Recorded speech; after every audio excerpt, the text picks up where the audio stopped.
සියලු දෙනාටම තෙරුවන් සරණයි. අවසරයි ලොකු ස්වාමීන් වහන්සේ. අදත් අපි ආරම්භ කරන්න හදන්නේ ඥාතකා දහම් දෙසුම් නමින් අපි පටන් ගත්ත වැඩසටහනේ දෙවන පියවර. මේ වැඩසටහනට ඇත්තටම ස්වාමීන් වහන්සේගේ ඥාතීන්ගේ ආරාධනාවෙන් පටන් ගත්ත වැඩසටහනක්. අපි බලාපොරොත්තු වෙන මේ ඥාති සියලු දෙනාම මේ වැඩසටහනත් එක්ක දිගට සම්බන්ධ වෙයි කියලා.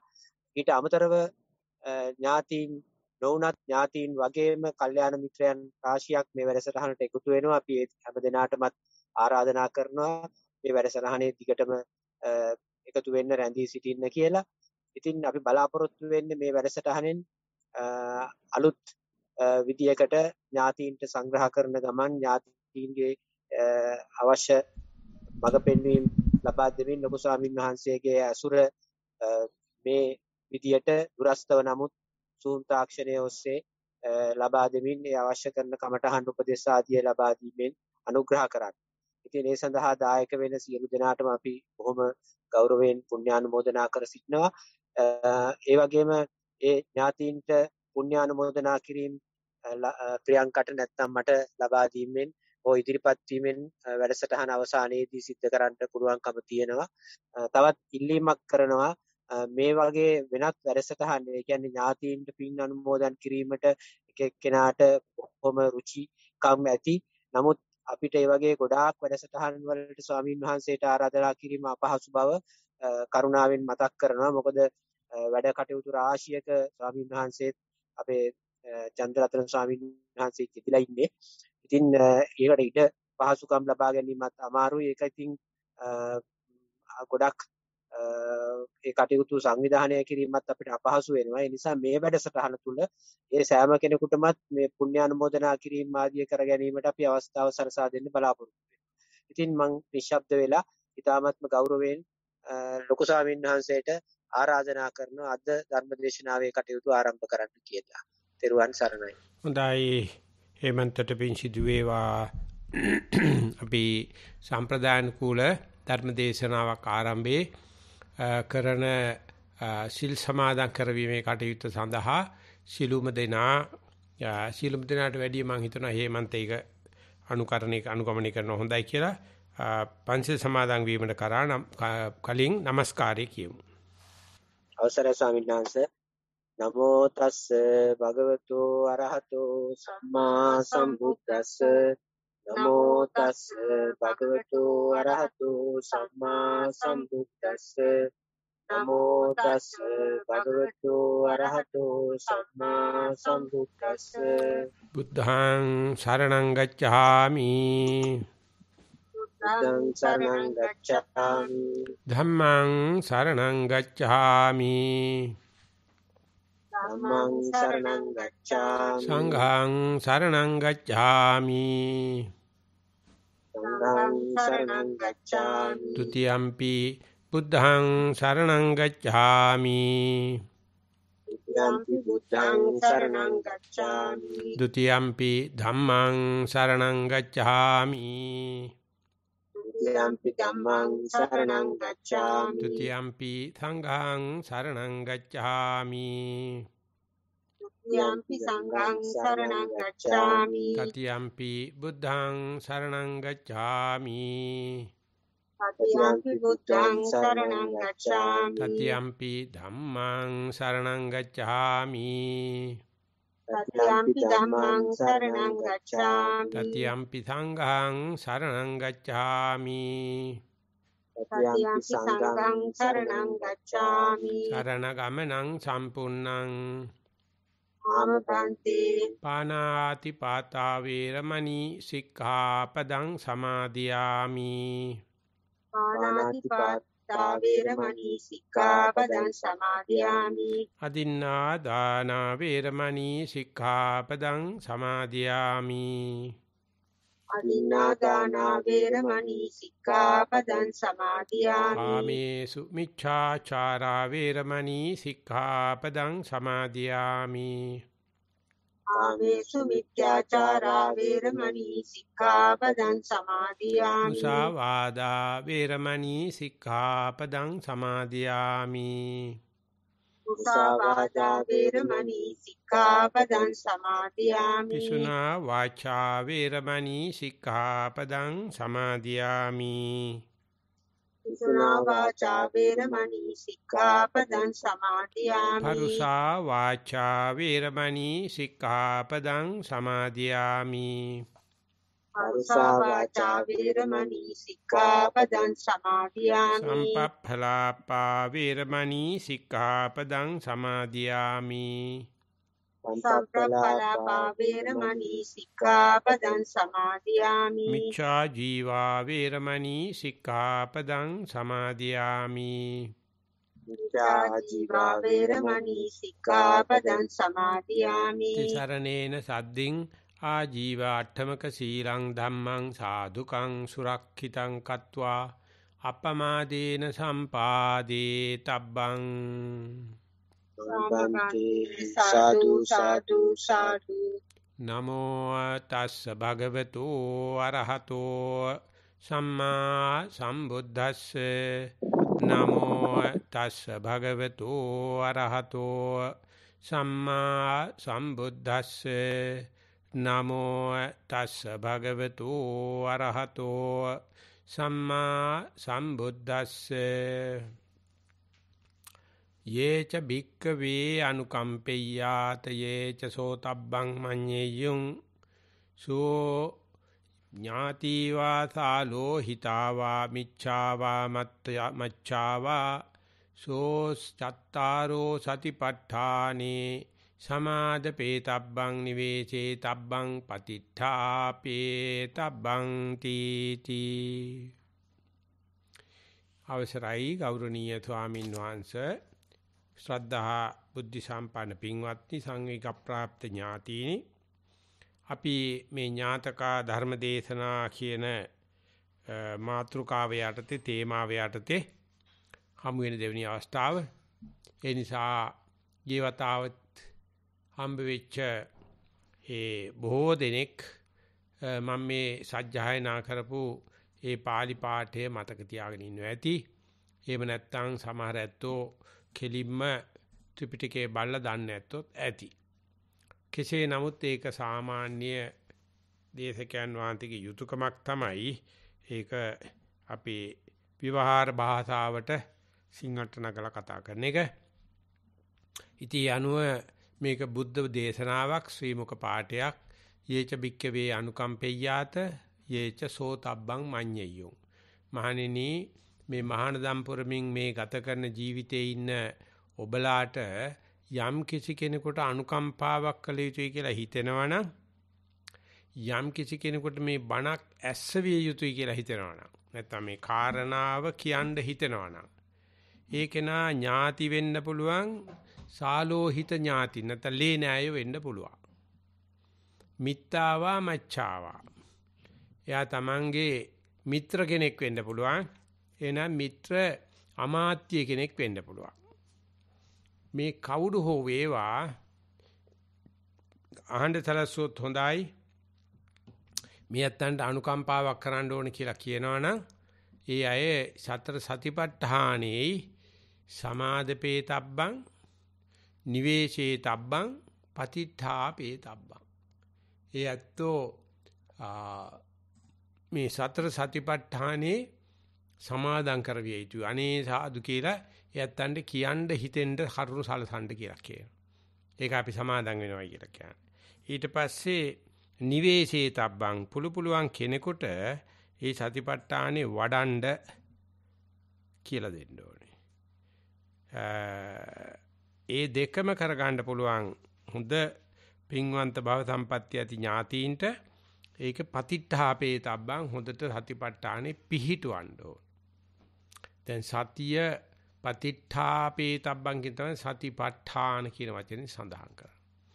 ඉතින් මේ පිහිටවීම නැත්නම් ප්‍රතිෂ්ඨාවක් ලබා දීම සතියට, ඒක ඒ සතිපට්ඨානේ උත්කෘෂ්ඨම අවස්ථාව. හැමෝට මේක ලබා ගන්න අමාරුයි.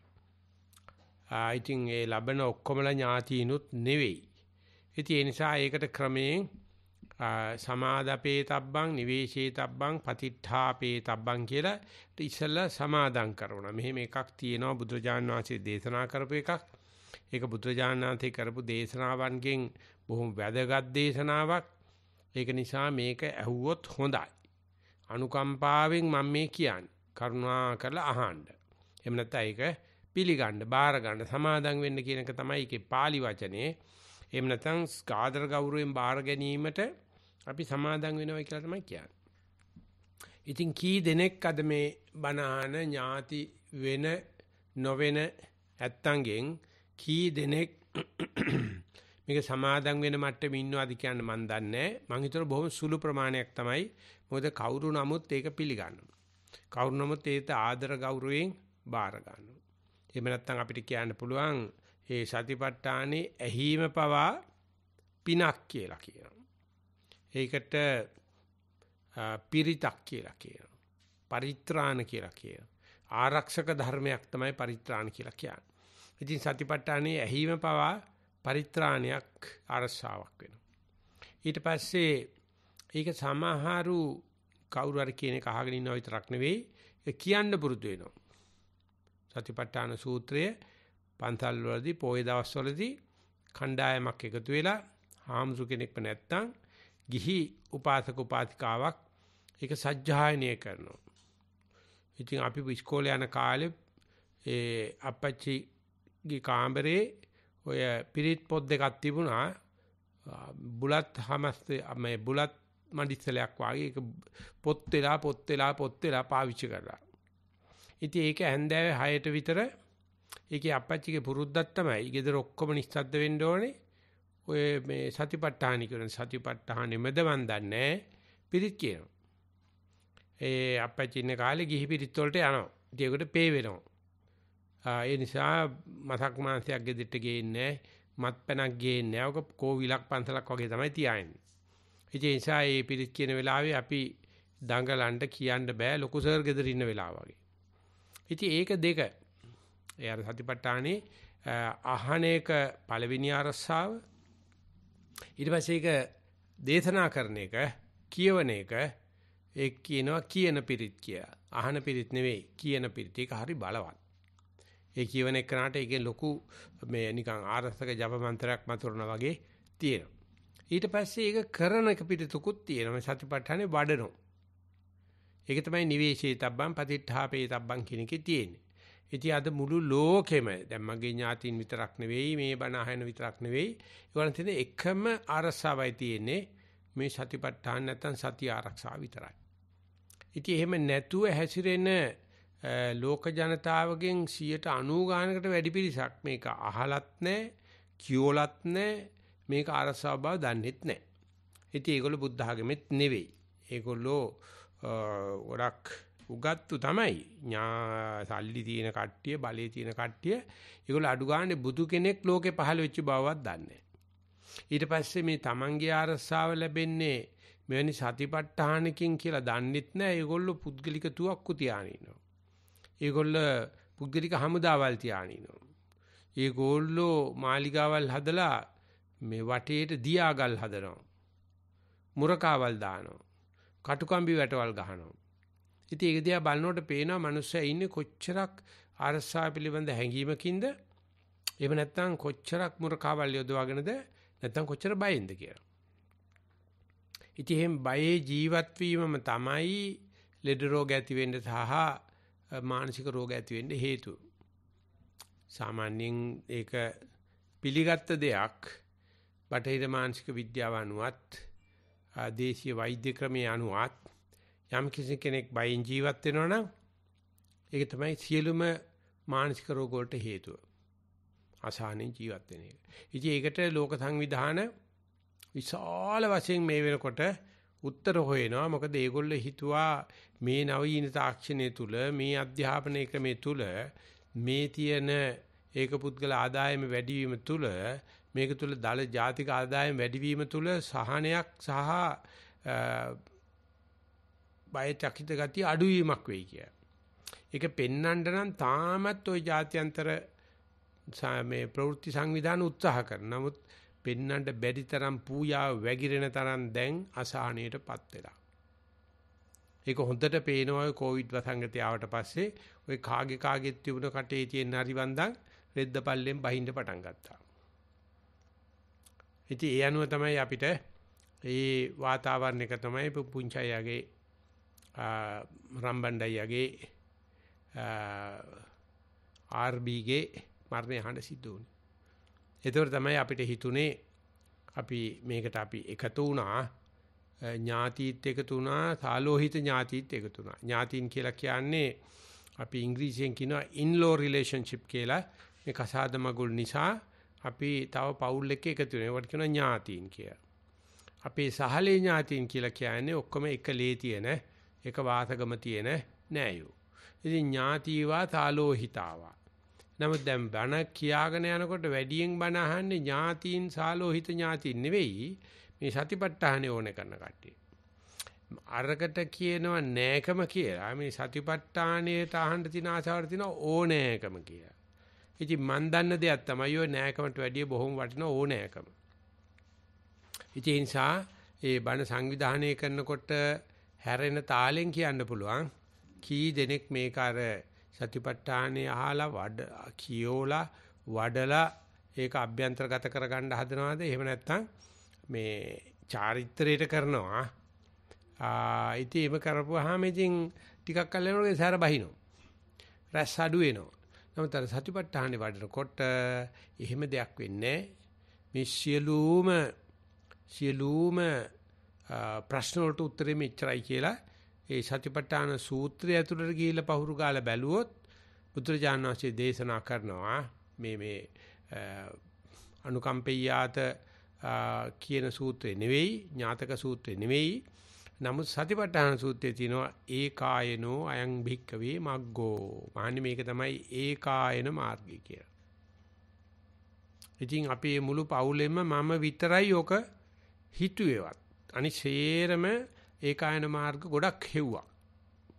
ඔයලා ඉස්සරහට ගියා පස්සට ගියා. නමුත් ඒත් නිසා මම මේ ඒකායන මාර්ගය කියනකොට වක්‍රෝර්තිව කියනකොට ඒක පිළිගන්න කැමති උනේත් නැහැ. එහෙම නැත්නම් ඒක උපහාතයට හෝ අවඥාවටත් ලක් කරා. ඉතින් මට ඒක ප්‍රශ්නයක් වුණේ නෑ. අවුරුදු 30ක් විතර මං හිටියා. ඒ ඉන්න කාලේ මගේ වැඩ ටික මට කරගන්න හම්බුණා. මට කියත හැකි එදා ඒකට පෙළඹෙන දවසට වැඩිය අද මේ වෙනකොට මේක ඒකායන මාර්ගයේ බව ඥාතියින් නෙවෙයි, සාලෝහිත නෙවෙයි, මිත්තමා අමාත්‍යවරු නෙවෙයි, ලෝකෙම පිළිගන්න මට්ටමට අවිල්ලා තියෙනවා. ඒක මේ සුමාන ගානකින් පෙනෙයි. එච්චර කල්යන්නේ නැහැ දැන්. සුමාන ගානකින් පෙනෙයි මේ අපි කරන අනිකුත් සියලුම දේවල් වලට වඩා මේකේ පුදුමාකාර ස්වභාවික වූත්, ආධ්‍යාත්මික වූත්, මානසික වූත් සාන්තියක් ඇති කරලා දෙනවා. ඉතින් ඒ නිසා ඒකට මේ අහන එක, කියවන එක, නැවත නැවත ඒක යෙදෙන එක හරහා තමයි අපි අපේ ලෙන්ගතුකම පෙන්වන්නේ. අපි ඒකේ ඇත්ත තමයි මේක තමයි කියලා. එහෙම නැතුව මේ කණින් ඇහුවා මේ කණින් පිට වුණා කතාවකට යනවනම් මං හිතනවා නාහන එක හොඳයි කියලා. මම නැවතත් කියනවා එහෙම නැත්නම් නාහන එක හොඳයි. මොකද මේක වමතින් අල්ලලා කරන්න පුළුවන් වැඩක් නෙවෙයි. මේක දෝතිම්ම අල්ලලා කරන්න ඕනේ. මුළු හදින්ම කරන්න ඕනේ. ඒක කරන්න පුළුවන් බව ඥාති නොවුනත් නැතත් අපි අද සතිපාසලේ පෙන්නලා දීලා තියෙනවා. ඒක අඩු ගානේ ඒ සතිපාසලේ පැත්තෙන් කියනවනම් අබෞද්ධයෝ පවා නැත්නම් අබෞද්ධ නායකයෝ පවා මේක පිළි අරන් තියෙනවා. ඉතින් ඒක ඒ නිසා අපිට කියන්න පුළුවන් ඒක ආගම් ભેදයක්, භාෂා ભેදයක්, වයස ભેදයක්, ඥාන පිරිමි ભેදයක්, පැවිදි උපවිදි ભેදයක් නැතුව මේක ජන සමාජයේට සමාජගත කරන්න පුළුවන් බවට නිස්සාරණ වනේ තමයි මම හිතන්නේ වැඩියෙන්ම සාක්ෂි වෙන්නේ. ඒ නිසා මේ ඒක නොගැලපෙන දෙයක්, එහෙම නැත්නම් ගහපා දෙන්න දෙයක් මේක ඇත්තේ නැහැ. ඒ නිසා ඒ සඳහා වූ ඒ සූදානම් ශරීරයට අපි කියන්නේ ශ්‍රද්ධාව කියලා. ඉතින් මේ ශ්‍රද්ධාව ඇතිකරනද එනතම මේ වැඩේ කරන වැඩේ පිළිබඳව හිත් බැඳලීමට අපි කියන්නේ මේ සමාදන් වීම කරවා ගන්න සරුවච්චන් වහන්සේ පටන් ගන්නකොටම සතිපට්ඨාන සූත්‍රයේ පටන් ගන්නකොටම ඒකායනෝ අයං භික්කවේ මග්ගෝ සත්තානං විසුද්ධියා ශෝක පරිද්දවානං සමතික්කමයි දුක්ඛ දෝමනං සාත්තකමයි ඥායස්ස අධිගමාය නිබ්බානස්ස සච්චිකිරියයි කියලා මේ සතිපට්ඨානේ වැඩුවොත් ලැබෙන ආනිසංස 7ක් දේශනා කරනවා සතිපට්ඨානේ දේශනා කරන්න ඉස්සල්ලා. ඒ මොකටද? ඒ කරන්න හදන දේ පිළිබඳව ශ්‍රද්ධාවක් ඇති කරන්න. ඒ තරම්ම සාරාංශක කල්පලක්ෂයක් තමයි පෙරම් පුරලා හොයාගත්ත, තනාගත්ත, වඩාගත්ත දේ තමන්ගේ ඥාතීන්ට සහලේ නෑයින්ද දෙන්නාසේ සිළුම මානව ප්‍රජාවට මේක බෙදා ගන්නවා. ඉතින් මම බුරුමේ ගියේ 92 ඊට පස්සේ 96 දෙසැම්බර් විතරකම් මං හිටියා. ඉතින් ඊට පස්සෙත් මං කීප වතාවක් ගියා. මොකද ඒ මහසි භාවනා ක්‍රමේදී මේ සතිපට්ඨානට මුල් තැන දීලා තිබුණා. ඊට පස්සේ ඒකෙදී මට උගන්වපු ඒ බුරුමේ පණ්ඩිත ස්වාමීන් වහන්සේ ඒකේ විඳ ලෝකේ හිටපු වැද්දගත්ම දක්ෂම පුද්ගලයා. ඉතින් මම පස්සේ සරවල් වල යනකොට භාවනා කරන නොකරන ගිහි පිරිස් කණ්ඩායම් අරගෙන යනවා. අඩු ගන්න මෙහෙම පුද්ගලෙක් ලෝකේ ඉන්නවා බව පෙන්වන්න හරි. එනතම මේ භාවනා මධ්‍යස්ථාන කියලා જાතියක් අපිට ඇත්තකින් බලන්න පුළුවන් කියන එක පෙන්වනවා. ඉතින් ගියාට පස්සේ ස්වාමීන් වහන්සේගේ ස්වරූපේ තමයි ඒ ආගන්තුක සත්කාරයේදී ඉතින් අපි කොච්චර සතුටු වෙන්න ඕනේද? අපි ඔක්කොම මිනිස්සුયો වෙලා ඉන්නවනේ. ඒ අනුව අපි ඔක්කොම සමානයිනේ. ඒ නිසා අපි සතුටු වෙන්න ඕනේ. ඒ අනුව බලනකොට අපි ඔක්කොම මේ ඉන්න කට්ටිය ආසියාකරේ ඉපදිච්ච අයනේ. අපි ගැන සතුටු වෙන්න ඕනේ. ඒ ආසියාකරේ ඉන්න අයගේ විවිධ ආගම් තියෙනවනේ. අනේ අපි මේ බුද්ධ ආගම තෝරාගත්ත එක පිළිබඳව අපි සතුටු වෙන්න ඕනේ. ඒ බුද්ධ ආගමත් පිළියර කරන මේක නිකන් මේ පූජා විදියක් කරන්නේ නැතුව මේක බණකට භාවනාවකට යොදා ගන්න ඕනේ. යොදා ගන්න පුළුවන් කියලා කියන්නේ කොච්චර පොඩි පිරිසක්ද. ඉතින් අන්නේ පොඩි පිරිසට මමත් එකතුයි කියනකොට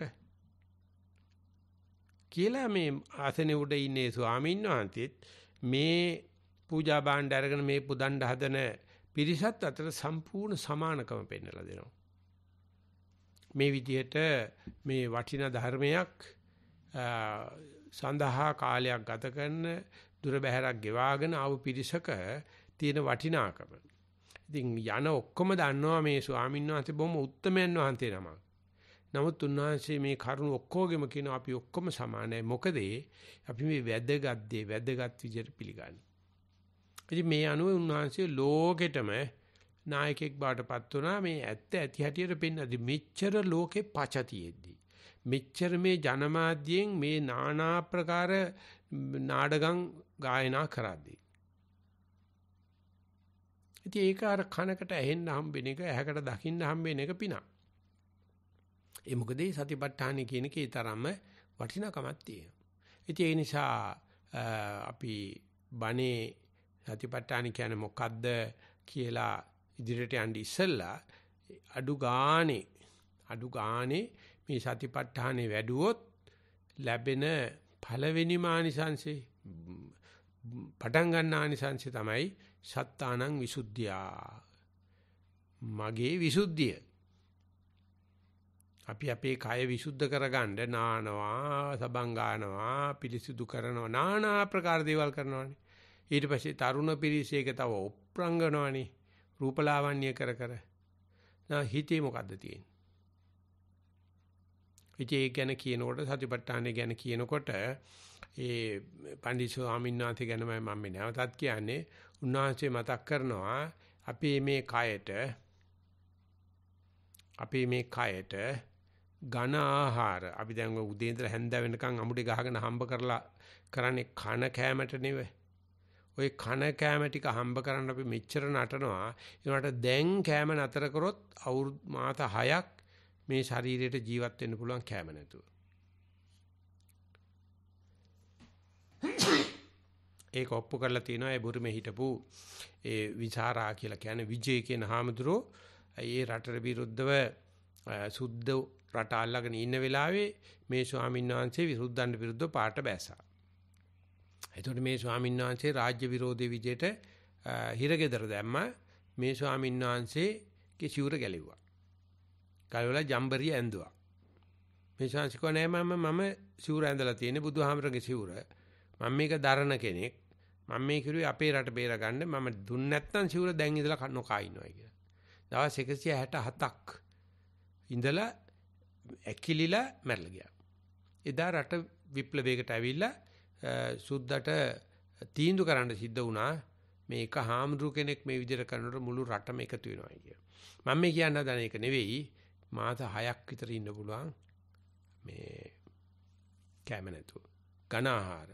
ඊට පස්සේ දියර නැතුව දවස් 6ක් විතර ඉන්න පුළුවන්. වතුර නොපී. නමුත් හුස්ම නැතුව විනාඩි 6කට වැඩි ඉන්න බෑ. ඒකයේ පුංචයියා ඇඳේ නටද්දි හුස්ම ටික ගන්න බැරුව ගන්න හුස්මේ හීමොග්ලෝබින් වලට ඔක්සිජන් ටික ගන්න බැරුව බ්ලඩ් ඔක්සිජන් සාන්ද්‍රණය අඩු වෙලා තියෙන හැටි ඒ පුතා ඉඳගෙන මට කියනවා බලාගෙන ඉන්න බෑ ස්වාමීන් වහන්සේ කියලා. මේ හුස්ම ටික ගන්න බැරුව. නමුත් මේ හුස්ම ගන්න පුළුවන් අය මොනවද කල්පනා කරන්නේ? මොනවද හිත ඉන්නේ? පුංචයි එහෙම මැරුණට අපි මැරෙලා නැහැනේ. අපිට ලක්ෂයක් එකක් ප්‍රශ්න. සත්ත පහකට වටිනාකමක් නැහැ මැරෙන්න ඉන්න පුංචයි වගේ කෙනෙකුට ඔය ප්‍රශ්නවල. නමුත් ඒ දෙක අතර සංසන්දනය අපි කොච්චර ඉක්මනට අමතක කරලා නැවතත් රැට කාලා බුදියන්න යනවාද?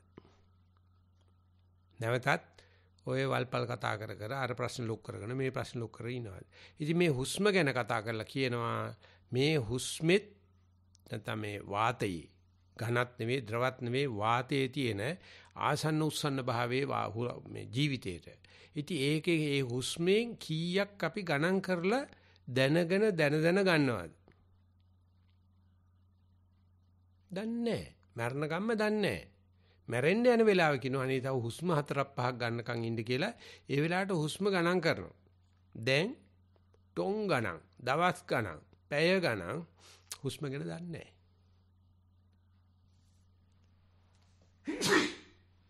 ඉතින් මේ විදිහට අපි අපෙන් හැංගිලා අපෙන් රවට්ටගෙන ජීවත් වෙනකොට පුරුම පණ්ඩිත ස්වාමීන් වහන්සේ කියනවා මේ හුස්ම ගන්න එක ගැන පොඩ්ඩක් හිතන්නකෝ. කාට හරි එහෙම හුස්ම ගන්න බැරි නම් අපි කොච්චර ඇඬුවත් එයාට ඔක්සිජන් හම්බෙන්නේ නැහැ. ඒ වගේම එයා වෙනුවෙන් මම හුස්ම අරගෙන කනට පිඹින්නම් කිව්වට හරියන්නේ නැහැ. ඒකට හරියන්නේ නැහැ. නෑම හිටින්ද කොරෝනා හැදේ නිසා දැන් හැයියෙන් හුස්ම අරගෙන තියලා වැඩියෙන් හුස්ම තියාගෙන ඉඳලා ඒ වෙලාවට ලැහැත්ති කරන්න කියලා ඔය හුස්ම රැකගෙන ඉන්නත් බෑ. ඒක හරිම සන්තතියක් සංකතයක් ඒ වෙලාවේ විතරයි. ඒක නිසා ඒ වෙලාවේ හුස්ම ගන්න ටිකට ඔය නෑදෑකම්වත් ඔය සාලෝහිතකමවත් ඔය මිත්‍රකමවත් ඔය අමච්චකමවත් නැහැ. හැබැයි අපි හිතන්නේ නෑ අපිට එහෙම වෙන්නේ නෑනේ හුස්ම තියෙනවනේ ලෝකේ ඕන තරම් වතුරට නම් සල්ලි වේදම් කරන්න ඕනේ කෑමට නම් සල්ලි වේදම් කරන්න මේ හුලං නිකන් හුලන්නේ. නමුත් ඔන්න කොරෝනා කාර්යය දැකපුවාම කියනවා බය හිතන කෙනෙක් නම් ඒ මරණ දිහා බලන්න එපයි කියලා. ඒ තරම් අමාරුයි. ඉතින් එහෙව් හුස්මකට මේ නිවනක් ලැබලා දෙන්න පුළුවන් කියලා මේ සත්‍යාගේ විසුද්ධිය ලැබලා දෙන්න පුළුවන් කියලා මේ ලෝකේ ඉන්න එක පඩත්තරේකට තේරෙනවාද විද්‍යාඥයෝ කියයි ආර්ථික විද්‍යාඥයෝ කියයි සමාජ විද්‍යාඥයෝ මේ බුදුහාමුදුරන්ගේ වචනේ බලන්නකෝ. මේ නිකන් හම්බෙන්නේ මේ හුස්මේ මේ හුළඟේ මෙච්චර ලොකු ආනිසංසයක් තියෙනවා කියලා. ඉතින් ඕක තේරුම් කරලා දෙන්න බුදු වෙන්න ඕනයි කියනවනේ. මෙලෝ කෙනෙක් හිතන්නේ නැහැ මේ අපි දෙවේලේ ගන්න මේ හුස්ම පොදේ ඒකේ සමාදන් විය යුත්තක් තියෙනවා නිවේශනයක යුත්තක් තියෙනවා ඒකේ ප්‍රතිෂ්ඨාවක් ලබන්න ඕන කියන එක දැනගත්තට කරන්නේ නැති එක සමහර අතෝ දන්නේම නැහැ. ඒක දැන් තේරෙන්නේ ගන්න හුස්ම නැති වෙනකොට. ඔය ළඟදී ඔය මේ නැති වෙන්නේ ඉස්සලා කමල් මහත්තයා අපේ හිටපු සභාපති ගිහලා ආවා ඒ දුවගේ වැඩකට මම හිතන් වෙන්න ඇති චීනෙට. ඊළඟ කියනවා ඒ නගරේ ඒ විශ්වවිද්‍යාලයේ තියෙන නගරේ ඕනම තට්ටුවේ තුන්වෙනි තට්ටුවට ගියොත් හුස්ම ගන්න බෑ කියලා. අමුතු දුමාරයක් බැඳලා තියෙනවා ඒ අඩි 30ක විතර ඉහළින් අමුතුම මේ නගරය දූෂණය වෙලා හුස්ම ගන්න බෑ දුමාරයක් තියෙනවා. ඊතර මෙතන පේන්නේ නැහැ. ඉතින් එහෙට චීනෙට හුලං ගෙනියනවා එංගලන්තේ ස්ටෝන් හෙන්ජ් වලින්. ඒක විශාල සානුවක්. ඒ රටේ පිරිසුදු වාතය තියෙනවා කියලා සුද්දා හිතන්නේ. ඉතින් ඒකේ එහෙට ගෙනියපුවාම 1 කිලෝ එකක් අර පිරිසුදු වාතේ හරි ගණන්. නමුත් අපිට මේකේ තේරෙන්නේ නැහැ. මොකද හේතුව අපිට පිරිසුදු වාතය තියෙනවනේ. ඒකට කියන්නේ බුදුහාමුදුරු විජන වාතය කියලා. විජන වාතය කියලා කියන්නේ කවුරුත් හුස්ම හෙලපු වාතයක් නෙවෙයි පිරිසුදු වාතය. දැන් අපි නිසන්න වනේ ඉන්නකොට අපිට කාගවත් තුලක් ණයට ගන්න ඕනේ නැහැ. පිරිසුදු වාතයේ තියෙන හඩු ගඳ නැහැ. ආන හුස්මට හිත යොදන්නේ කියන්නේ මේ ඔක්කොම මේ සත්‍යාගයේ විසුද්ධිය තියෙන්නේ. මේ හුලං වලනේ. ඉතින් ඕන කෙනෙක් වාද කරන මේ හුලඟට ඔච්චර දෙයක් කරන්න පුළුවන්ද කියලා. ඇත්ත තමයි. අපි කාට හරි කියලා බණ අහලා කවුරු හරි පොඩි ප්‍රයත්නයක් කරනවායි කියලා හිතමු. මේ හුස්මට හිත තියන්නේ පළවෙනි හුස්ම ගන්නකොට හුස්ම ගත්ත තමයි. ඉතින් මොකද්ද වෙනස? දෙකක් ගත්ත. ඕක ගත්ත තමයි. ඉතින් මොකද්ද වෙනස? තේරෙන්නේ නැහැ. මම මේ හුස්මක් ගත්තා. ඒක සතියෙන් ගත්තා. සතිපට්ඨානේ හිටියා. තේරෙන්නේ නැහැ. ඒක තේරෙන්න ඒ හුස්ම ගන්නවා. ඒ හුස්මේ මම හිත හිටියේ. ඒක මම දැන කරන්න කියලා තේරෙන්න කොච්චර කාලයක් යනවද කියලා ඇමරිකාවේ විශේෂ පරිශන කරා. ඒ පරිශනය කරාට පස්සේ ඇත්තට මේ පරිශනයක 1980 ගණන් වල මම හිතන්නේ පරිශන වාර්තාව පිට උනේ 84 විතර වෙන්නේ. ඒ කරන කෙනාට මේකෙන් මට මෙච්චර විසුද්ධියක් වෙනවා කියලා තේරුම් ගන්න අඩු ගානේ ඒගොල්ලෝ හිතුවලු ඒ දවස්වල හිතලා තියෙනවා මාස 3ක් එක දිගටම මේ සතිපට්ඨාන භාවනාව වඩන්න. අපි නම් කියන්නේ සතිපට්ඨාන භාවනා කියනට අපි කියන්නේ ආනාපාන සති භාවනාව කියලා. මම හිතනවා මේ බණහන ඔක්කොමලා දන්නවා ඇති කියලා. ඉතින් ඒක ලොකු ප්‍රශ්නයක් වෙනවා. ඒ රටේ විශේෂයෙන්ම ඇමරිකාව වගේ රටක මාස 3ක් එක දිගට වැඩමුළුවක් කරනවා කියන එකට.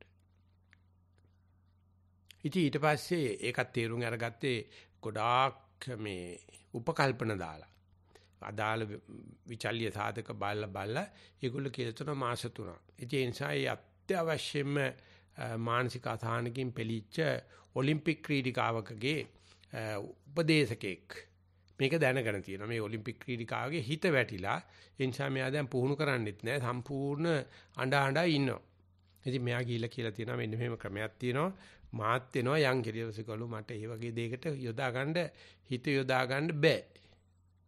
දැන් අපි ගනිමුකෝ දැන් පුංචායගේ පවුලේ හිටපු කෙනෙකුට මේ මරණය නිසා ලොකු චිත්ත පීඩාවක ඉන්නවා කියලා. ඉතින් ඒගොල්ලෝ කියනවා බෑ ඒව කරන්න බෑ දැන් හිතමනාපෙලා තියෙන කියලා බෑ කියනවා. ඉතින් ඒ නිසා මේ පුහුණු කරුවා ඒ විද්‍යාඥයත් එක්ක ගනුදෙනු කරලා තියෙනවා මාස 3 ටිකක් සැර වැඩි. තමන්ට තමන් කරන භාවනාවේ ප්‍රතිඵල ලබා ගන්න මාස 3ක් කල් යනවනේ සැර වැඩි.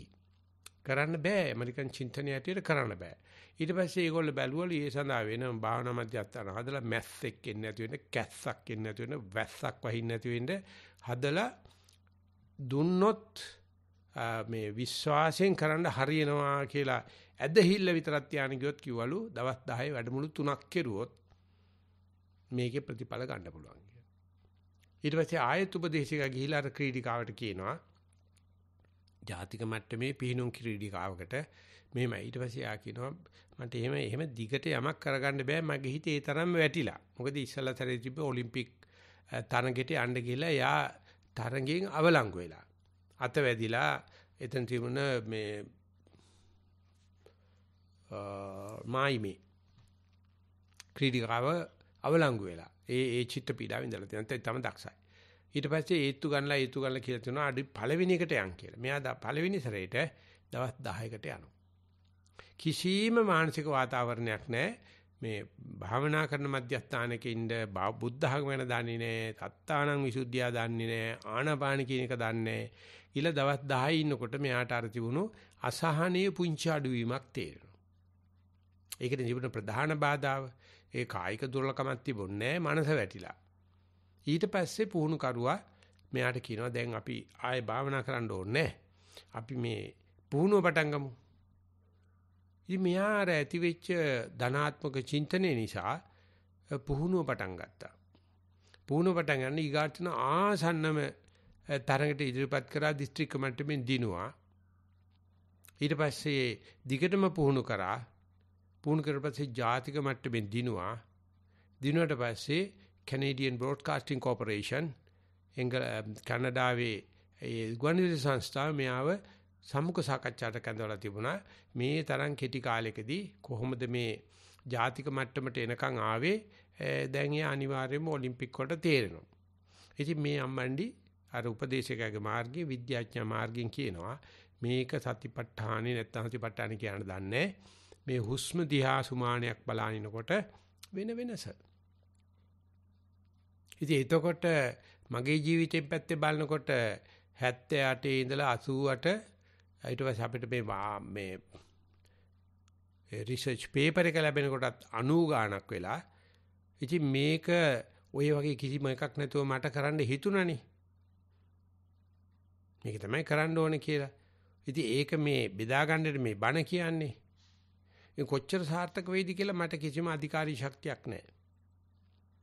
එදා ඉඳලා මේ විද්‍යාඥයෝ කණ්ඩායම කරලා රිසර්ච් දැන් ඒගොල්ලන්ට පුළුවන් ඒක විනාඩි 5කට භාවනා කරන යෝගාවචරයා ෆන්ක්ෂනල් MRI ස්කෑන් එක ඇතුළට දාලා මොළේ වැඩ කරන හැටි බලලා කොච්චර ඉක්මනට භාවනා කරන එකනාගේ මොළේ ඇතුලේ තියෙන ව්‍යුහාත්මක වෙනස්කම් සිද්ධ වෙනවාද කියලා පෙන්වනවා. මොළේ කියන්නේ මනස නෙවෙයි, ඒක වෙනම කතාවක්. නමුත් ඒ තරම් පෙන්නකොට දලයි ලාමතුමාට ගිහිල්ලා පෙන්වනවා මෙන්න බලන්න මෙයා භාවනා ඒ ෆන්ක්ෂනල් MRI ස්කෑන් එක ඇතුළට දාලා මේ බුද්ධ අනුස්සතිය කරනකොට මෙන්න මේ විදිහේ තමයි මානසික මට්ටම තියෙන්නේ. මෙන්න හුස්ම දිහා බලනකොට, මෙන්න මෛත්‍රී භාවනා කරනකොට, මෙන්න නිදහස් චින්තනයේ ඉන්නකොට ආදි වශයෙන් ඒ රූප තාඩු 5ක් ඉන්නලා පෙන්නනවා. ඒ යෝගාවචරයාගේ හිත කියන්න බෑ. ඉතින් මොලේනේ ස්නායු වැඩ කරන ස්ථාන. ඒ අනුව දැන් ඒගොල්ලෝ තීන්දුව කරලා තියෙනවා නැත්තම් උනන්ද කිරීම කරන එක චිත්තක්ෂණයක් භාවනා කරත් මොලේ වෙනස පටන් ගන්නවා. මොලේ තරම් ඉක්මනට හැඩගස්වන්න පුළුවන් එකක්. මන් දන්නේ මගේ ඥාතියින්න මොලේ තියනවාද කියලා. ඒගොල්ලෝ කිව්වේ මට නෑ කියලා. ඉතින් ඒක නිසා මේ අපේ වෙච්ච ගනුදෙනු වලදී මගේ ඥාතියින්ගේ නැත්තම් මේ සාහලේ නෑයින්ගේ ඔක්කොම මට වැඩිය ඥානෙ තියෙනවා. ඒක නිසා දෝ ඒගොල්ලන්ට මේක අල්ලා ගන්න අමාරුයි. ඒකයි මම මේ විවිධ නිදර්ශන ගෙන හරපාමින් විවිධ කාරණා කියලා කියන්නේ. ඒ මේ මම කියන එක පිළිගත්තේ නැතත් ඔය කරුණු කාරණා පොඩ්ඩක් හොයලා බැලුවොත් පේනවා ගත කරන එක හුස්මක් පාසා ඒක Tamanට අර විසුද්ධිය පිණිස හේතු වෙනවා. නමුත් එයාට තේරුම් ගැනීමේ අයිති හැකියාව අනුව පුද්ගලයෝ 4 කොටාසයක් ඉන්නවා. උග්ගටිතඤ්ඤු, විපංචිතඤ්ඤු, ඤෙය්‍ය පදපරම කියලා. ඒ පදපරම එක්කනාට මේ කියන බණ පදේ මිසක්කා කර බලන්න ආසාවක් එන්නෙත් නැහැ, කෙරුවට තේරෙන්නෙත් නැහැ. එයාට මේ බණ පදේ විතරමයි ප්‍රයෝජනේ, පදපරමයි. ඤෙය්‍ය කෙනාට ජීවිතේ පුරාවට අවුරුදු 7ක් හරි 17ක් හරි කරලා එයාට සෝවාන් මාර්ගයේ වගේ ස්ථාවර ආපහු නොයන සතියේ සතිපට්ඨානයක් පිළිටන්න පුළුවන්. ගා කල්යන. ඒත් ප්‍රශ්නයක් නෑ මේ අවුරුදු 2600ක් පරණ මේ ශාසනේ තාම එහෙම දෙයක් කරගන්න පුළුවන් කමක් තියෙනවායි කියලා තමන්ගේ ජීවිතයෙන් සාක්ෂි වෙලා පෙන්වන්න පුළුවන් නම් ඒකිටි විසුද්ධිය කියන එක එතකොට යාට තේරෙනවා. විපංචිතඤ්ඤු කෙනාට බුදුරජාණන් වහන්සේ වගේ එහෙම නැත්නම් ඒක හොඳට අතරගත නෙල්ලි ගෙඩියක් වගේ අරගෙන පෙන්වන්න පුළුවන් එකනට පොඩ්ඩක් විස්තර කරගෙන යනකොට අට විශ්වාසයක් වෙනවා, සමාදමීමක් වෙනවා, ප්‍රතිස්ථාපනයක් වෙනවා, නිවේශනයක් වෙනවා. ඒකට පොඩ්ඩි විස්තරයක් අවශ්‍යයි. උග්ගටිතඤ්ඤු කියන එකනට සතිපට්ඨානියමයි ඒකායන මාර්ගයේ කියපු පමණින් එයාට අවබෝධයක් සිද්ධ වෙනවා, විශ්වාසයක් ඇති වෙනවා. ඉතින් ඒ ගැන විස්තර කරන මහසිසයිඩෝ ස්වාමීන් වහන්සේ සඳහන් කරනවා මේ කාලේ එහෙම උග්ගටිතඤ්ඤු ඇත්තු නැහැයි කියලා හිතන්න එපා. සාමාන්‍ය අටුවාවේ කියනවා එහෙම කට්ටිය දැන් නැහැ. ඒගොල්ලෝ දැන් බුද්ධ ශාසනය ඉවරයි. දැන් තියෙන්නේ නැති 2500 මෛත්‍රී බුදුහමරණකම් ඉන්න ඕනේ. මේ දේවල් කරන්න ඕනේ කියලා. මොකද මේ සතිපට්ඨානදී මොනම මූලික සුදුසුකමක්වත් ඉල්ලන්නේ නැහැ. ඒක තමයි ඒකේ තියෙන සුවිශේෂී ලක්ෂණය. ඒ භාවනා කරපෙන්නට කියන්න බෑ භාවනා නොකරපෙන්නට ඔයා භාවනා කරන්න මෙන්න මේ දේවල් සුදුසුකම් තියෙනවා. මනුස්සකම විතරයි අවශ්‍ය කරන්නේ. මනුස්සකම විතරයි අවශ්‍ය කරන්නේ. ඒ කරන්න නොකරන එක තමන්ගේ වැඩක්. ඉතින් ඒක නිසා මේ කාලෙත් ඒ වගේ උග්ගටිතඤ්ඤු කියලා කියන්නේ උඩින් මුලින් ආපු දිග උඩුකුරු කරපු කලයක් වගේ. දැම්මොත් වතුර ඇතුළට යනවාමයි. විපංචිතඤ්ඤු කියලා කියන්නේ කලයේ මුණින් නමලා තියෙන එක දැනගෙන උඩ පැත්තට හැරෙව්වොත් වතුර හිටිනවා. ඤෙయ్య කියන එක නා පුදුම විදියට මහන්සි වෙලා ශික්ෂාගරුක වෙලා මේක සාක්ෂාත් කරගන්න. පදපරමයට මේ ජීවිතේ බෑ. ඉතින් ඒතියෙද්දි අර 4 දිනාටම සමානව මේක උපදෙස් දෙන්න කියනවා. ගන්න කෙනා ගනි. ඉතින් ඒක නිසා මේ සත්‍යාගයේ විසුද්ධියක් අවශ්‍ය නම් මට නම් හිතෙන්නේ මේ විසුද්ධිය කියන වචනේ වෙනුවට අපි විශ්වවිද්‍යාලේ ගිහිල්ලා ඉස්කෝලේ ගිහිල්ලා පන්ති කාමරේ ගත්ත පරිණාමයේ ඉදිරියට යන්න නම් අපි දැන් ඉන්නේ හිර වෙලා මඩක හිර වෙලා ඉන්නේ. අපි নানা ආකාර දේවල් හොයන් හිටියද කාමේ විතරමයි මිනිස්සු දියුණු කරලා තියෙන්නේ. ඔය කොයි දෙයක කරුවත් අන්තිමට කාමේ විතරයි. නමුත් මේ විසුද්ධියක් ඇති වෙලා මිනිස්සයාට මොළේ ඒ නැත්තම් මනසේ එහෙම නැත්තම් පරිණාමේ වෙනසක් ඇති වෙන්න නම් සතර සතිපට්ඨාන. අනික් කට්ටිය ඔය තැම්බෙන බත්තලියක හාල්ලට උඩ පල්ලේ යනවා වගේ ඔය තැම්බි ඉන්නවා මිසක්කා ඔයින් කෙලවරක් නැහැ. අපි කියනවා භවයේ ඇතුළෙම තමයි කැරකෙන්නේ. සතිපට්ඨානේ මේ චක්‍රයෙන් කැඩලා මේ ඕබිට් එකෙන් එහෙම නැත්නම් මේ වටවලල්ලෙන් ගැලවිලා ඒගොල්ලන්ට යන්න පුළුවන්. ඉතින් මන් දන්නේ ඥාතියින් එක ඕනේද කියලා. ඕනේ නැත්තම් ඉතින් මුණින් ආපු කලයකට වතුරක් කරුවා තමයි. නමුත් අර අතිපට්ඨන ඕනෑකම තියෙන කට්ටියට මේක කනට මීපැණි දැම්මා වගේ මෙහෙම දෙයක් කවදාවත් අපි අහලා නැහැ. මේක අලුත් දෙයක් කියලා තේරුම් ගන්න. ඇත්තට ඉතින් අලුත් දෙයක් නෙවෙයි මේක ඉතින්. අපි තිබුණු දේ නැත්තම් කොහොමද මේ ලංකාව වගේ රටක් ওই වගේ රුවන්වැලිසෑය අබේගිරිය ඒ වගේ දේවල් හදන්නේ. කොහොමද මේ රට මේ ධර්මදීපයක් බාටපත් වෙන්නේ? ඔය හතිපට්ඨාන නිසා. කොහොමද මේ රට බලු වෙන්නේ? කොහොමද මේ තුප්පහි වෙන්නේ? කොහොමද මේ යටත් විජිත වෙන්නේ? කාමයට නැති වෙච්ච නිසා. සුද්ධ දුන්නේ ඔච්චරයි අපිට. කවදාරි මේ සතිපට්ඨානේ එහෙම නැත්නම් මේ සතිපාතලහරා මේක අපි ආයෙ සුද්ධට දෙන්න ඕනේ. ඇයි එහෙම කියන්නේ? අපි සුද්ධගෙන් තමයි ඉගෙන ගත්තේ. මේ මෑත තියෙන සතිපට්ඨානේ. නමුත් සුද්ධ තාම ওই සතිපට්ඨානේ එක ලෙල්ලයි කාලා තියෙන්නේ. එක පැත්තයි. මේ ලංකාව වගේ රටකින් අපි දෙනකොට අපිට ඒක ਸਰව සම්පූර්ණ කරලා දෙන්න පුළුවන්. ඒ මොකද මේ සුද්ධගේ සතිපට්ඨානේ නැත්නම් සුද්ධගේ මයින්ඩ්ෆුල්නස් එක ලෙඩ රෝග සුව කරන්නයි සුව වීම සඳහායි කරන්නේ. මේ සත්‍යයේ විසුද්ධිය කියන එකේ කායික රෝග සුව කිරීම විතරයි අල්ලලා තියෙන්නේ. නමුත් අර ආහාර ඝන ආහාර දියර ආහාර ඇල්ලුවා වගේ මේ හුස්මේ තමයි වැඩේ තියෙන්නේ කියලා ඕකේ තියෙන හෙදකම තේරුම් ගන්න අපිට තියෙනවා ලෝකෙට කියන්නේ යමක්. ලාංකිකයට තියෙනවා ලෝකෙට කියන්නේ යමක්.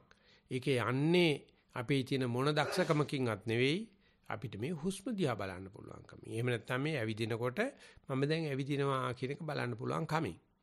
ඉතින් ඒ දේ කරන්න දැන් පමයි දැන් කරගන්න බෑ. මොකද මගේ પરම්පරාවේ ඉන්න කට්ටිය ඔක්කොටම දැන් ඒ කොර වෙන ලෙඩ ඇවිල්ලා තියෙන්නේ.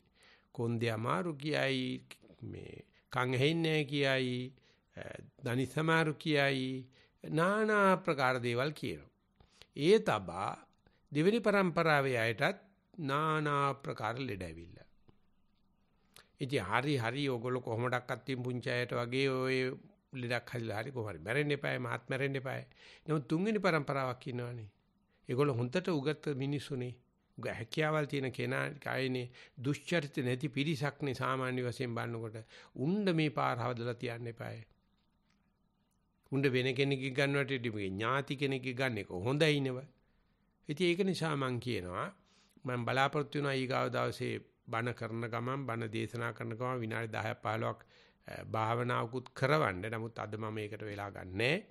ඒක නිසා අද මම කියනවා මෙතෙන් පටන් තියෙන විනාඩි සල්පේ තුල අපිට එහෙම අවස්ථාවක් ලැබුණොත් ඒ කියන්නේ සමාදන් වෙලා ඒකේ නිවේශනය කරන්න ඕනේ, කරලා බලන්න ඕනේ කියලා ලැබුණොත් අපිට කරන්න පුළුවන්. අපිට මේ වාඩි වෙලා ඊයේත් මේ වෙලාවට මම බණක් කිව්වා, ඒකෙදි මම කරලත් පෙන්නුවා. වාඩි වෙලා ඔහම ඉන්න ගමන් අපිට හුස්ම කීයක්, එහෙම නැත්නම් තප්පර කීයක්, නැත්නම් විනාඩි කීයක් මේ වාඩි වෙලා ඉන්න බව දැනගන්න. වාඩි වෙලා ඉනකොට අපි කෙරුවත් නොකරුවත් හුස්ම වැටෙන බව දැනගන්න. අපිට පොඩ්ඩක් මේ කර බලන්න පුළුවන්. එතකොට අපි යම් කුසලයක් හටගනීනේ අඩු ගානේ. අකුසල් කිරීම නතරනේ අපි ඒ කුසලය පුංචය ඇතුලේ ඥාතීන්ට අනුමෝදන් වෙන්න කියමු. කියන්න බෑ ඒ ඥාතීන්ට මේ වගේ බරපතල කුසලයක් සමාදන් වෙන්න පුළුවන්ද කියලා. ඒක වෙනම කතාවක්. මේ මොකද ඒ මියගිය ඇත්තන්ට ලබා ගන්න පුළුවන් යම් යම් කුසල් විතරයි. බරපතල කුසල් වෙනකොට ඒගොල්ලන්ට ඒක බරපතල වැඩි ඇති. නමුත් අපිත් මැරෙනවනේ. මැරෙන්න ඉස්සෙල්ලා අපි මේක කරලා තිබුණා කියලා නරකක් වෙන්නේ නැහැ. ඒ නිසා පුළුවන් නම් දවසකට විනාඩි 5ක් විතර අරගෙන ඒ විනාඩි 5 තුල සියලු වැඩ බහා තබලා මේ මම ජීවත් වෙන බව, මැරෙලා නැති බව, මට නිින්ද කියලා නැති බව, මට ක්ලාන්ත වෙලා නැහැ, මම මේ හොඳට වාඩි වෙලා ඉන්න බව පොඩ්ඩක් බලන්න. අපි කියනවා එතකොට කරන සතිපට්ඨානය කිය. අහන එකවත් කියන සතිපට්ඨාන නෙවෙයි, කරන සතිපට්ඨානේ. අන්න එතකොට අපිට බෙදා ගන්න යමක් තියෙනවා. නැකමට වැඩි ඕනකම මතුවෙනවා. ඉතින් හුඟ දෙනකොට දැන් තියෙන ප්‍රශ්නේ තමයි එහෙම ඉඳගෙන ඉන්න බෑ. ඉඳගෙන නැති වුණාට ඉන්නවනේ කොහොම හරි. මේ කියන්නේ මේ ආනාපාන කියන එකයි ඉඳ ගන්නවයි කියන එකයි වචන දෙක පටලවාගෙන. ඉතින් වෙනකොට පුළුවන් හිටගෙන මේක කරන්න පුළුවන්. එහෙම නැත්නම් නිදා ගන්න ගිහිල්ලා ඇඳේ දිගා වෙච්ච වෙලාවක කරන්න පුළුවන්. සාමාන්‍ය මේ දෙකම ආධුනිකයට කියන්නේ ආධුනිකයට කියන්නේ ඉඳගෙන ඉන්න එක තමයි. එහෙම නැත්නම් කියනවා නම් සරුවචනංශේ කොයි වෙලාවකාරී ඒ ආනාපාන සති භාවනා කරුවා නම් ඒ අතනෑර දේශනා කරනවා අරඤ්‍යගතෝ වා රුක්ඛ මූලගතෝ වා ශුඤ්ඤාගාරගතෝ වා නිශීදති පල්ලංකං කිය.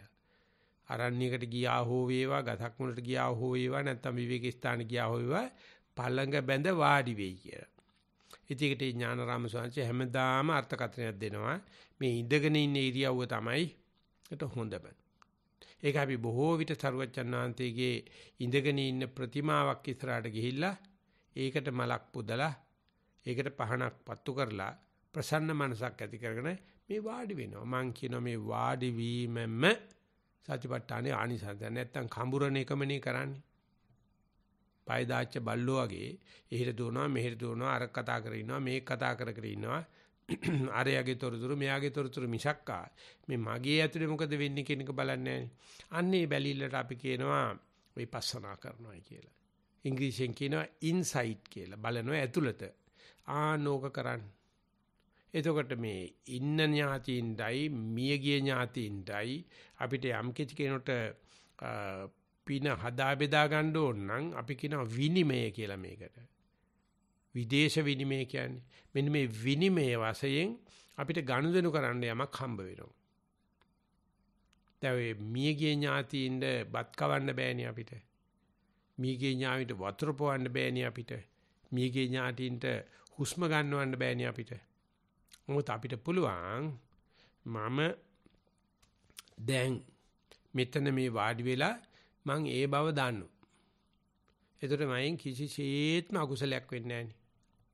හිතින් කයින් වචනයෙන් වෙන්නේ. ඉතින් මේක මේ කුණු වෙච්ච ලෝකේ මේ පිස්සු ලෝකේ එක චිත්තක්ෂණයක් අපිට පුළුවන් නම් මගේ හිත මගේ චිත්ත ප්‍රවෘත්තිය අකුසලෙන්තර උණයි කියලා දැනගන්න. එතරිනේ ප්‍රමෝදයමයි පින කියන්නේ. ඒ ප්‍රීති ප්‍රමෝදයමයි බුදුචානන් අපිට දෙන්න හදාන්නේ. ඉතින් අපි ඒක ගත්තට පස්සේ අර ආනිසංස වශයෙන් කියනවා තමන්ට විසුද්ධියක් ලැබෙනවා. සත්තාන විසුද්ධිය. ඒ වගේම අපිට විනිමයක් ලැබෙනවා. තව කෙනෙකුට ආශිර්වාද කරන්න පුළුවන්. තව කෙනෙකුට පමුණවන්න පුළුවන්. ඒගොල්ලෝ ඉන්නේ වෙනමම මට්ටමක. ඒ ඉන්න මට්ටමට කතා කරන්න පුළුවන්. ඒ විතරක් නෙවෙයි එහෙම කරනකොට ඒ ඥාතීන්ගේ කරුණාබර අනුකම්පාව මේ භාවනා කරන එකට ලැබෙනවා. ඒක කරන කෙනා හොඳටම දන්නවා අපි මේ කාගවත් ළඟට ගිහිල්ලා තෑගි දීලා hina වෙලා බර්ත්ඩේ කාඩ් එකක් කරලා සතුටු වෙනවට වැඩිය මේ භාවනා කරන පිරිස අතරේ පුදුම අන්නේම ගනුදෙනුවක් වෙනවා. ඇමරිකාවේ සමහර සොසයිටිස් තියෙනවා. ඒගොල්ලෝ පටන් අරගත්තේ කොරෝනා ඉන්න කලින් ඒ කට්ටිය ඔක්කොම එකඟ වෙනවා අපි අද හැන්දෑවේ 4ට අපි ඔක්කොම අපේ ගෙවල් වල වාඩි වෙනවා. එක්කෙනෙක් කවුරුහරි පොඩි උපදේශයක් දෙනවා. දීලි ඉවර වෙලා ඒගොල්ලෝ ඔක්කොම ඉවර කරලා එක්කෙනෙක් දැන් ඔය පටන් ගන්නකොට හේමන්ත මහත්තයා කිව්වේ මේ ඔක්කොමලා මේ ඥාතක බණ කියන්න දෙන්න එපා. එතකොට අපිට කරගන්න බෑ. කාට හරි අවශ්‍ය නම් ඥාතියින් පින්පමුණවන්න අපිට කියලෙවන්න. ආන්නේ ඒ කෙනාට හිත යොදලා කියනවා. අපි මේ පැයක කාලයක් ඇතුළත මේ පැත්තේ හුඟක් එකතු වෙන්නේ. ඒගොල්ලෝ එකතු වෙන්නේ 10ක් 15ක් විතර එකතු වෙනවා. ඒගොල්ලන්ගේ අර මෛත්‍රී හිතේ යවනවා. එහෙම නැත්නම් ඒ සුව වේවා කියන එක යවනවා. මොකද ඒගොල්ලෝ කරලා ඒ කරන්නේ. ඉතින් ඊට පස්සේ පුදුමාකාර තොරතුරු පුදුමාකාර සුව වීම සිද්ධ වෙනවා.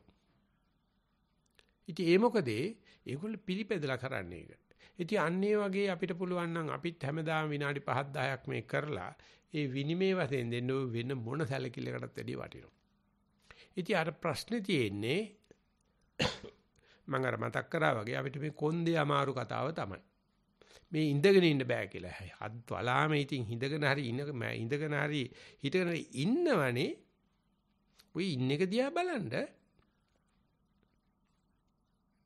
භාවනා කරනවා කියනකොටම කුරුසෙට තියලා එන ගහපු එකනේ මතක් වෙන්නේ කතෝලිකයාට.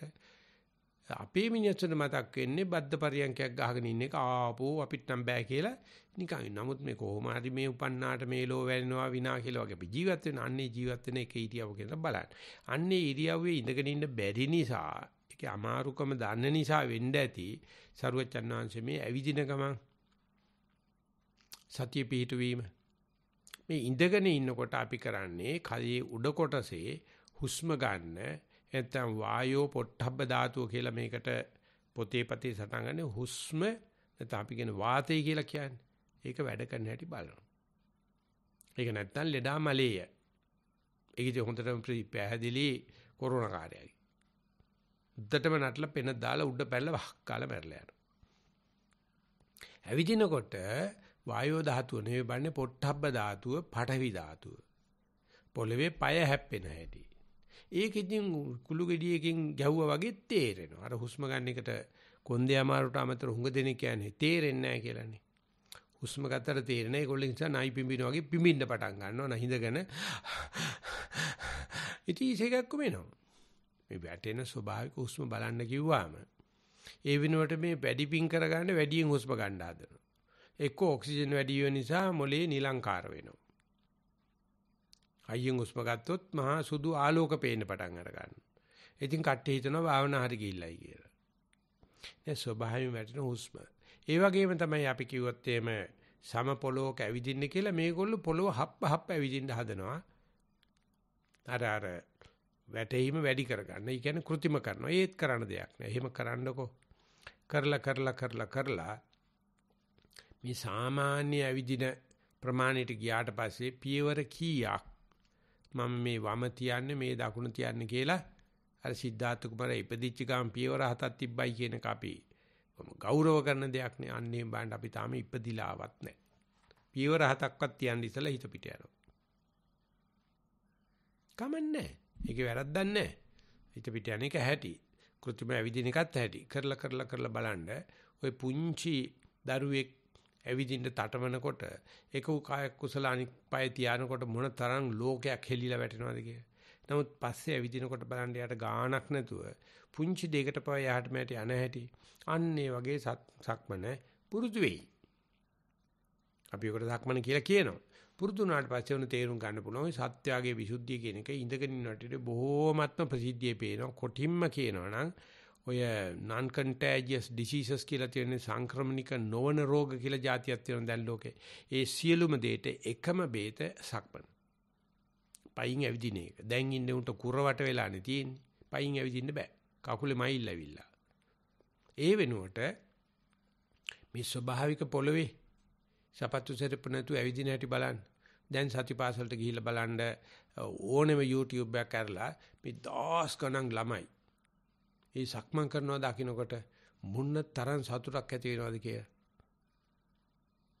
ඒ නිසා මම කියනවා හේමන්තට පුළුවන් නම් මේක ඉවරනට පස්සේ හෙළ දරු කැල විසු පුරාතනේ කියන සින්දුව දාන්න. සින්දුව දැම්මට පස්සේ බලන්න මේ මැරිච්ච අපේ උතුම් මිත්තු දැන් ඉපදිලා ඉන්නේ. ඒගොල්ලෝ වැඩ පටන් අරගෙන තියෙන අඬන්න දෙයක් නැහැ. අපිට තියෙන්නේ යන පෙරහැරට එකතු වෙන එකයි. ඉතින් ඒකෙදී කතෝලික කියලා මුස්ලිම් කියලා කිසිම වෙනසක් නැහැ. ඒ සියලුම දෙනා මේ ඇවිදින එකට කැමති. ওই නුවර ඉන්න කණ්ඩායම නුවර තියෙන අල්හාජ් බද්දුද්දීන් මහාවිද්‍යාලය. ඉතරකට කිව්වම හිතන්නේ වෙන නමක්. ඉස්පිරිතාලේ පල්ලෙහා තියෙන මේ මම හිතන විදිහට ඒ ඉස්කෝලේ මහනුවර ඉස්පිරිතාලේ.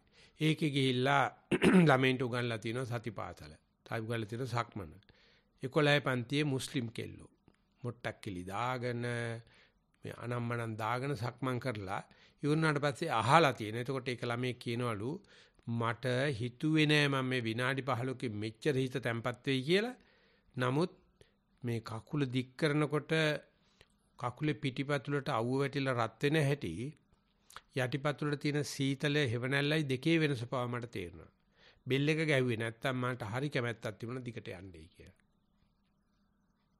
ඒ තරම් ඒක විනාඩි 10න් 15න් මේක තේනවා විසුද්ධිය තමයි කතා කරන්නේ. ඉතින් ඒකත් අපිට වෙන් කරන්න බෑ කාලේ. නමුත් ඒ දෙකම තිබියදී මම මේ ඊගාදාසර කරන්න තියෙන වැඩ ගැන පොඩි gedara වැඩ ගැන මතක් කිරීමක් කරන්න.